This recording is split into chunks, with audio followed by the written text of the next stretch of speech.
Welcome to your favorite Tennessee Titans podcast, Tennessee Titans Weekly. Jacques.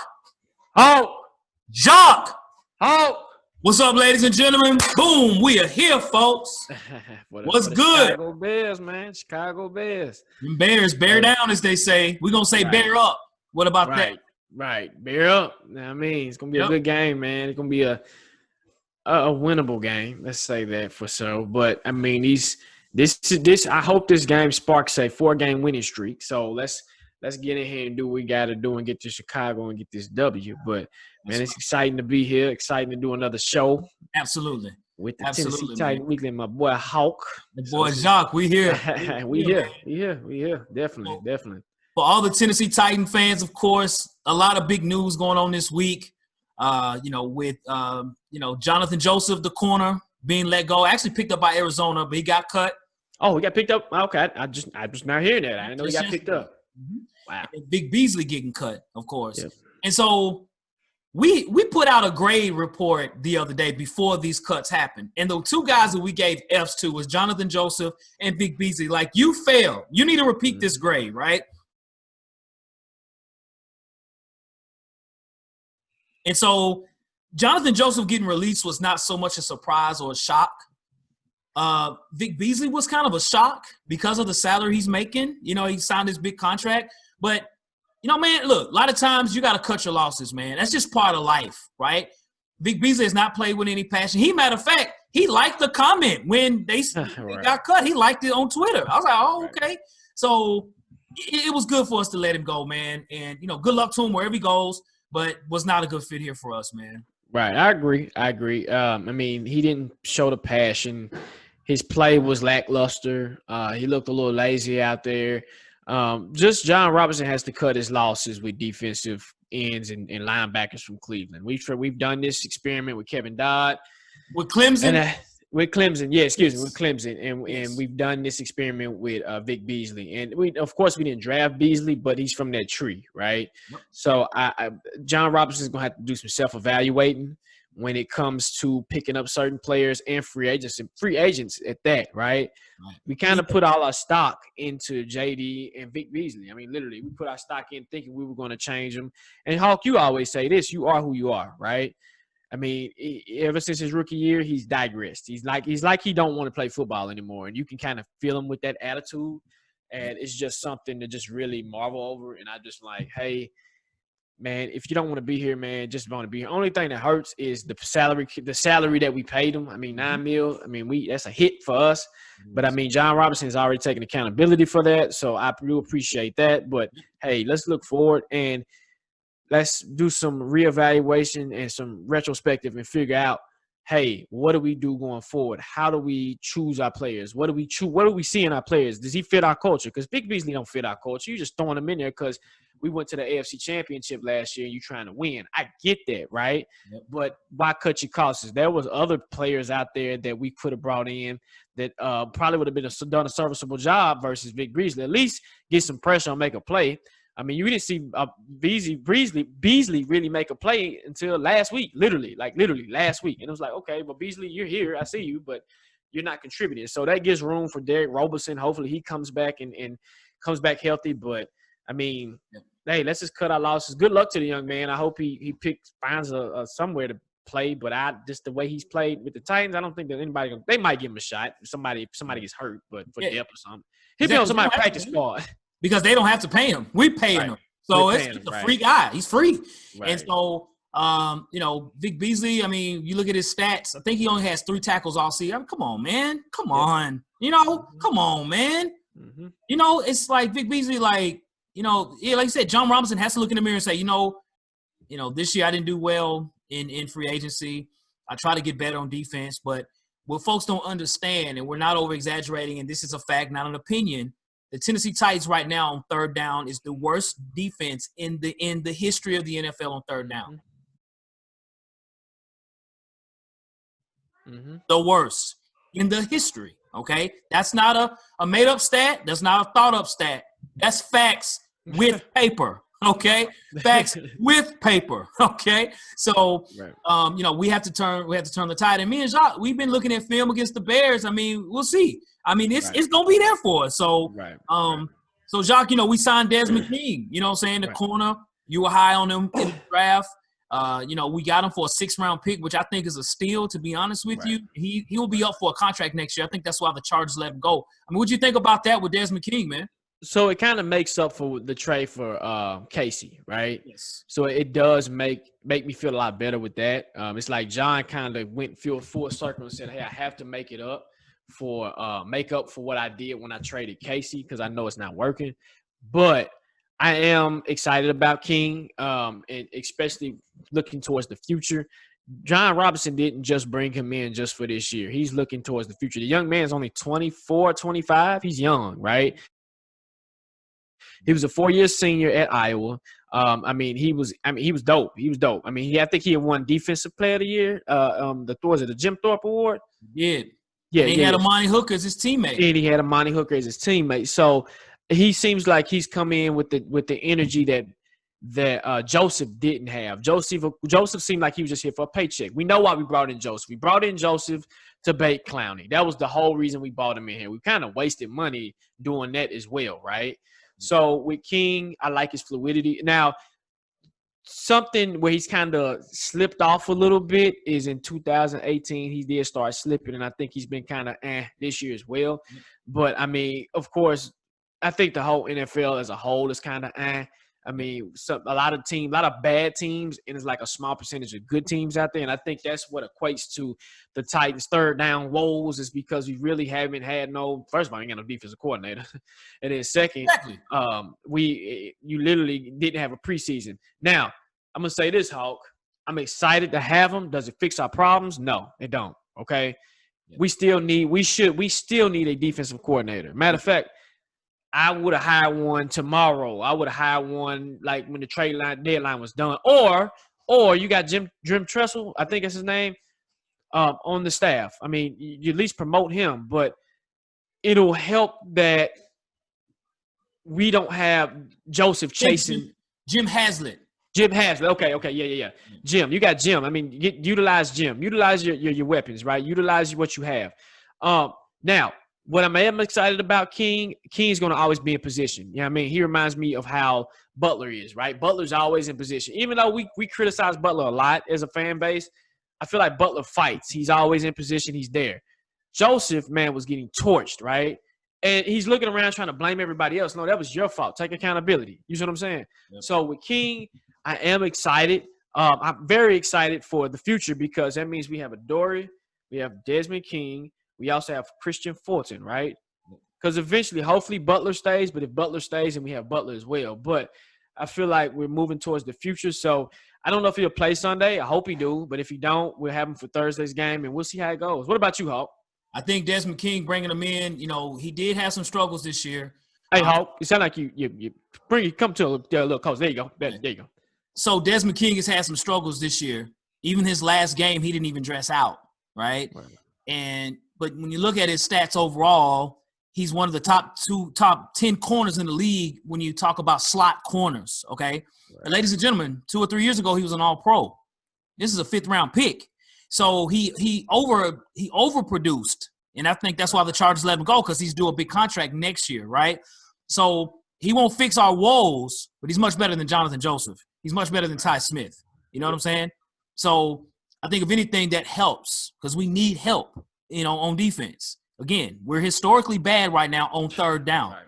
So yeah. So welcome Desmond King. He's going to ironically wear the same number as Johnathan Joseph, number 33. I was thinking he was going to wear 20, the number he was wearing, but I think Chris Durden has that number. He need to get that number up. Get that number up. Yeah, I know. Give it up. Right. So, good luck to Desmond King. He's happy to be here. Hey, and that's what I was just about to say. That he seems enthusiastic and he seems happy to be here. I mean, he's already tightened up. I like that. Yep. I feel like the younger players, man, and I forgot, somebody mentioned this. They said bring in draft players. Younger players seem to be more enthusiastic about playing and getting that opportunity and excitement. So it's cool. He's a veteran now, but I mean, still, he's younger than Johnathan and Vic. I mean, they're out there just collecting a paycheck and just going with the flow. Right. Correct. Yep. So welcome, Desmond King, the Black Badger 14. Welcome. Right. So let's talk about these Chi-Town Bears, bro. The Windy City coming to Nashville. Chicago's coming in with a 5-3 record. Some people have compared them to us as the NFC's version of the Titans. Okay. And so, there's a lot of ways we can win this football game. I don't think they're as scary as what people might think, and we'll talk about that. But we've seen tape, we've seen a lot of film, and we're gonna discuss this. So the Chicago Bears coming in, they're looking to try to get to win. They're on a two losing game streak, is same as us as well. Both teams coming in looking to get that win finally. So give us 2 reasons, Jacques, as to why we can beat the Chicago Bears. Okay. So as I'm looking at the Bears, I'm looking at, and you just alluded to it, Hawk, their defense looks scary on paper. But, I mean, if we take a look at their season stats right now, their season position, they're 29th in rushing defense, dog. Yep. That's kind of shocking. Yes. For what they got. Now, I see why they kind of compare the Titans and the Bears, because on paper, we have a scary-looking defense, but we really haven't been producing, okay? Yep. On defense, they're 29th, right?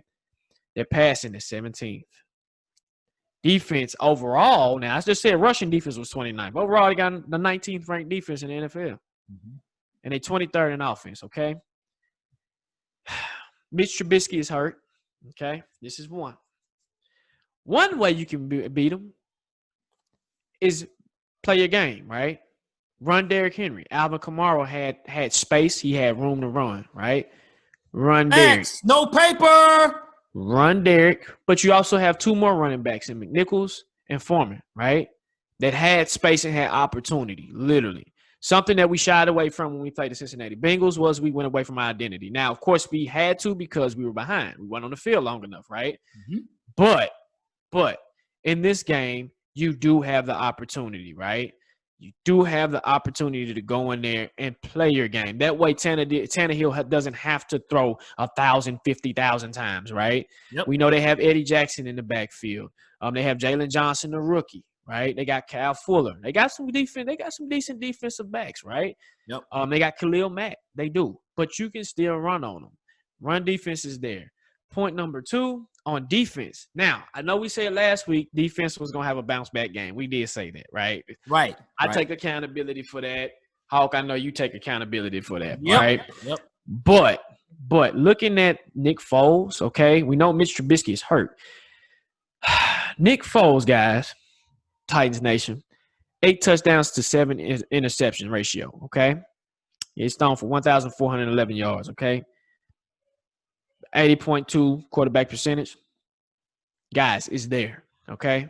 It's there. It's literally there. If we can't get pressure, the ball in the air is going to be there. Nick Foles is going to make a mistake, right? This is not the Nick Foles of the Philadelphia Eagles. This is the Nick Foles of when he played for the Rams, all right? Not too many people remember that, okay? Nick Foles used to play for the Rams, right? Yep. I'm not scared of David Montgomery. Got 442 yards. The run game is not there, okay? Robinson does have 631 yards, but Foles has to throw the ball, literally. I mean, when they played the Saints, Lattimore had opportunities. I mean, the defense had opportunities. So, for me, those are the 2 ways you can win. Run the ball and take advantage of Nick Foles. Get him uncomfortable in the pocket. Get him to where he throws interceptions. We win the game. What about you, Hawk? So, looking at film, it's so many opportunities to beat the Bears. It's there, ladies and gentlemen. It's there. I give the Bears a lot of credit. They do a very good job on blitzing the quarterback. That's a strength of theirs. But to beat them, look in the middle of the field. The Bears like to blitz. Khalil Mack, he's coming through. Akeem Hicks, he's coming through. Khalil Mack is arguably the best defensive end in the league, or outside linebacker in the league. He is. So they're so aggressive up front. The middle is wide open. Against the Saints, Taysom Hill, Traquan Smith, Alvin Kamara, they were wide open all game. As long as they was able to pick up the blitz, they were wide open. Look, Jared Cook last time they were down here. This one is Taysom Hill for the touchdown. They bring Roquan Smith, their middle linebacker, to the blitz. I mean, they bring everybody. You can expose the middle. And so for me, I think we can run the ball. And if Derrick Henry was a pass-catching running back like Alvin Kamara, oh, my gosh, man, Derrick Henry would have 200 yards of all-purpose yards easily. But I think the one thing we can do is expose their middle with Jonnu Smith. So I think this is a game that Jonnu Smith can have a big game. Another player as well is A.J. Brown when you look at his slants.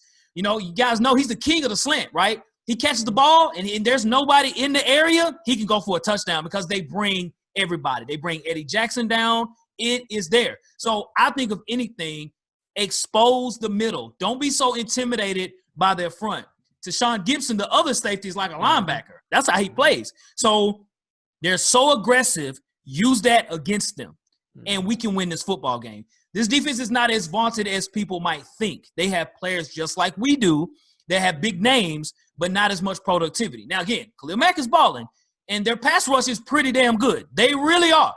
But you can expose them in the passing game. We block long enough, we will beat the Bears. Secondly, on the other side of it, bring the blitz on our end. Be aggressive. This is one game our defense could get some sacks. Now, I don't know if Jadeveon Clowney is playing. I'm not sure. And on Twitter, we said this. Because of the Vic Beasley situation, we should change our defense to a 4-3. Okay? We have Jadeveon Clowney right now playing linebacker. He's 6'6" playing linebacker. Does that make sense? No. Put him as a down lineman, right? You have him. You have Daquan Jones. You have Jeffrey Simmons and Harold Landry. Let that be your front four. If they did something like that and brought pressure, I'm telling you, it takes Nick Foles a long time to throw the football, okay? Joe Burrow last week was throwing it, boom, boom. That's not the case with Nick Foles. Nick Foles has how many touchdowns? 8. How many interceptions? 7. That's terrible. He lost the ball. Now, they do have weapons, okay? They do.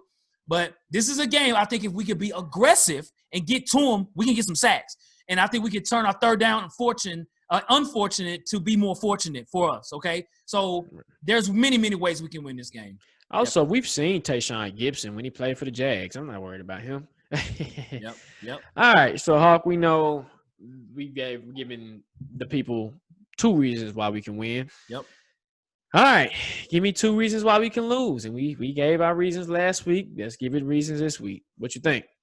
So I think, man, as much as people might talk about their run defense, I do think Derrick Henry will have some success running the ball. I actually do.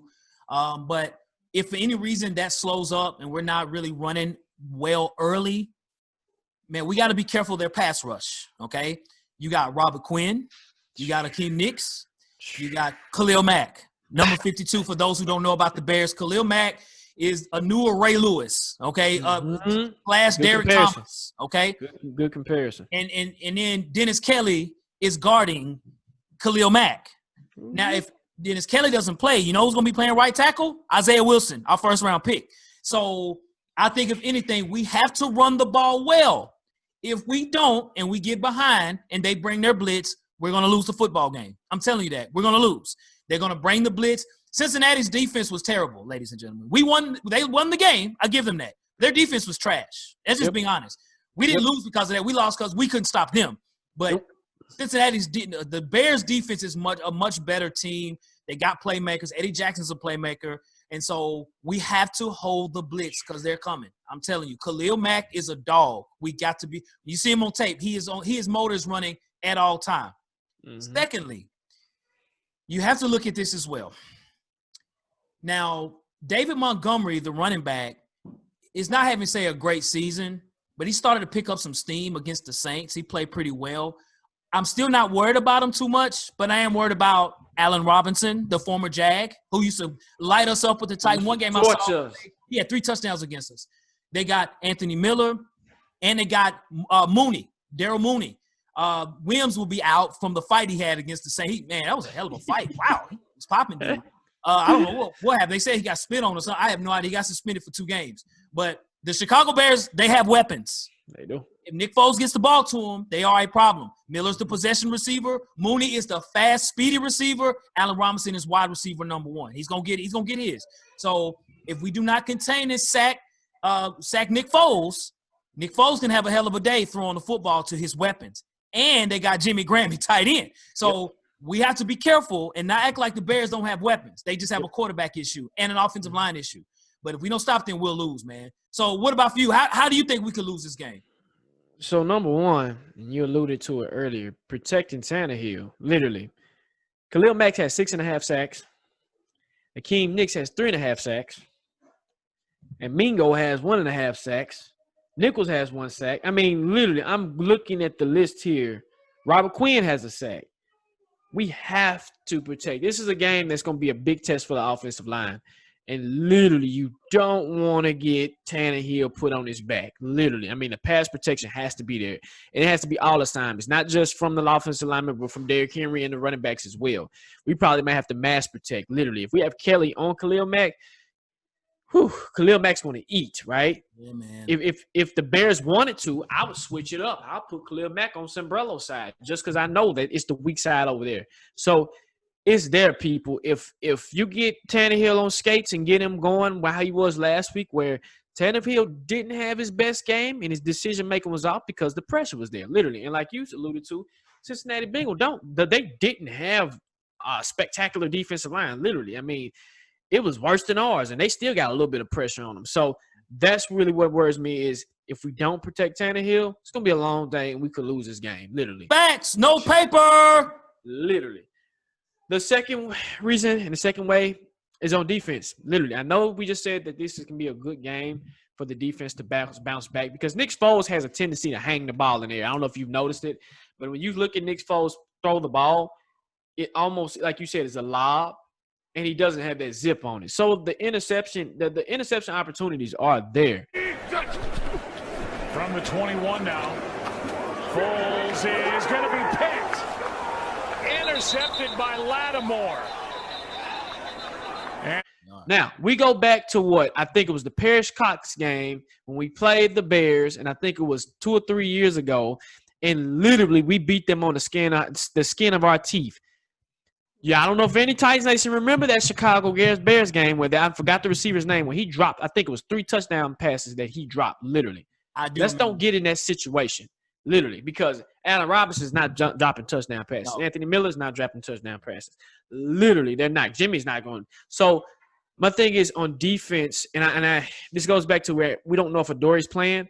If Adorie's not playing, we just got rid of Johnathan Joseph. Who do we have left? We literally have Butler. We have Jackson. Yeah. Hopefully, we have King out there. I don't know. But a secondary, I mean, literally our corners are hurting. So this is a game that a possibility that you can exploit that. If I'm Chicago, I'm looking at that. That's huge. If Jackson's not playing, we already know Butler's going to be on Robinson. We know that for a fact. Yep. But you still got Miller. You just alluded to it earlier, Hawk. He's a possession receiver, right? They still got him, okay? Literally, it's there, dog. It's literally there. So that's my concern. And if defense doesn't play up to par, this is another game that can be close, right? The Bears have been in every game that they play, people. Literally, they've been in every game, even with Nick Foles in the hole and behind the helm, right? So that's something that we really, really, really have to watch out for is defense. If defense don't get it together, and we know how their defense is, and if their defense happens to just click that day, it's going to be a long game, and we could possibly lose this game. So that's my reasons, Hawk. Okay. Understood, sir. Understood. So given the Tennessee Titan fans might not know a lot about the Bears because this is an opponent that we play once every 4 years, they might not know who's on the team. Again, the Bears have won 5 games. They're 5-3. Name a player on the Bears that you feel that we should be careful for. Who do we need to watch out for? Khalil Mack. That's a no-brainer. This joker has 6.5. Have you seen what he's done to offensive linemen? Man, dude. Did you see what he did? I think who were they playing? Was it the Falcons? It was the Tampa Bay Bucks when he did Kristen Wirth like this. Did you see that? Did you see that? Khalil Mack did do like this, man. That's a grown man. Yeah. Literally. I mean, am I afraid of something? Khalil Mack. He can eat, okay? Yep. This is a scary – don't you think Kelly's nervous? Don't you think Sambrello's nervous? Yes. He can easily, turn that into 8.5 sacks if he wants to. Mm-hmm. For me, it's Khalil, man. Literally, contain Khalil. I know they got Robert Quinn. He's a beast too. They got Roquan Smith. He's a beast too. We know this. And Roquan was a beast at Georgia, right? But who scares me? Khalil. What about you? So, yes, of course, Khalil Mack. But I'm going to look on offense. Now, one player that's been stepping up for the Bears has been Darnell Mooney. He's very fast down the seams. I would say him, but this is who I think, man. So, in my past, I used to collect a lot of jerseys, okay? So, this is not his actual jersey, but it's his jersey number with this team. That's Jimmy Graham, ladies and gentlemen. Jimmy Graham, the tight end. Jimmy Graham. So, I don't know if you can see the 80. Yeah, Jimmy Graham. That used to be Curtis Conway's jersey, by the way. Conway. Yes. So, the Titans have always had struggles with tight ends, right? Now, this year, I give them credit. They've done a heck of a job with the tight ends this year. They really have. I think we're going to be so focused on the receivers, man, and trying to do better on defense.